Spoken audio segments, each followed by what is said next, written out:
Let's talk pot. Who's going to win here, the U.S. or Canada? You know, it's hard to say. I mean, I think Canada had this head start. It's legalized federally up there, which allows them to do things that we can't do in the U.S., but the U.S. is already catching up. Of the top 10 most valuable companies, 5 Canadian, 5 U.S., and you talk to people in the industry, there's a lot of skepticism that Canada could ever beat us at this. It's, you know, bigger country, this is where brands are made. A lot of reasons to think that the U.S. comes out on top here. Are the brands already being made in Canada?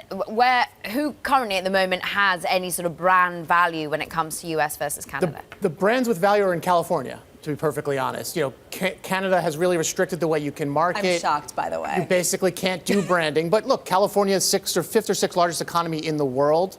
They have legal cannabis, and that's where the brands are being built. The brands that people have heard of are from California. Does the patchwork nature of U.S. legalization, not only is it's on a state-by-state basis, but each state has its own particular regulations, you can't even really sell cross-state, make it harder for anyone to really build a brand in the U.S.? It does, and increasingly you're seeing that come up. It's very difficult to market. Google won't take the money. Instagram takes down accounts. So very difficult to market in the traditional sense. Yeah. And without interstate commerce, it's very hard. But you know what you're seeing is interest in Las Vegas. 40 million tourists every year go to Vegas. So that's where I want to have a dispensary, because people from Oklahoma and Ohio and New Jersey are going to see my brand. California, obviously, gigantic state with a lot of tourists. So your question is apt. It's very difficult to create brands without interstate commerce, but you're starting to see kind of the growth of this a little bit. Which big tobacco company in the U.S. do you think is going to plow in first?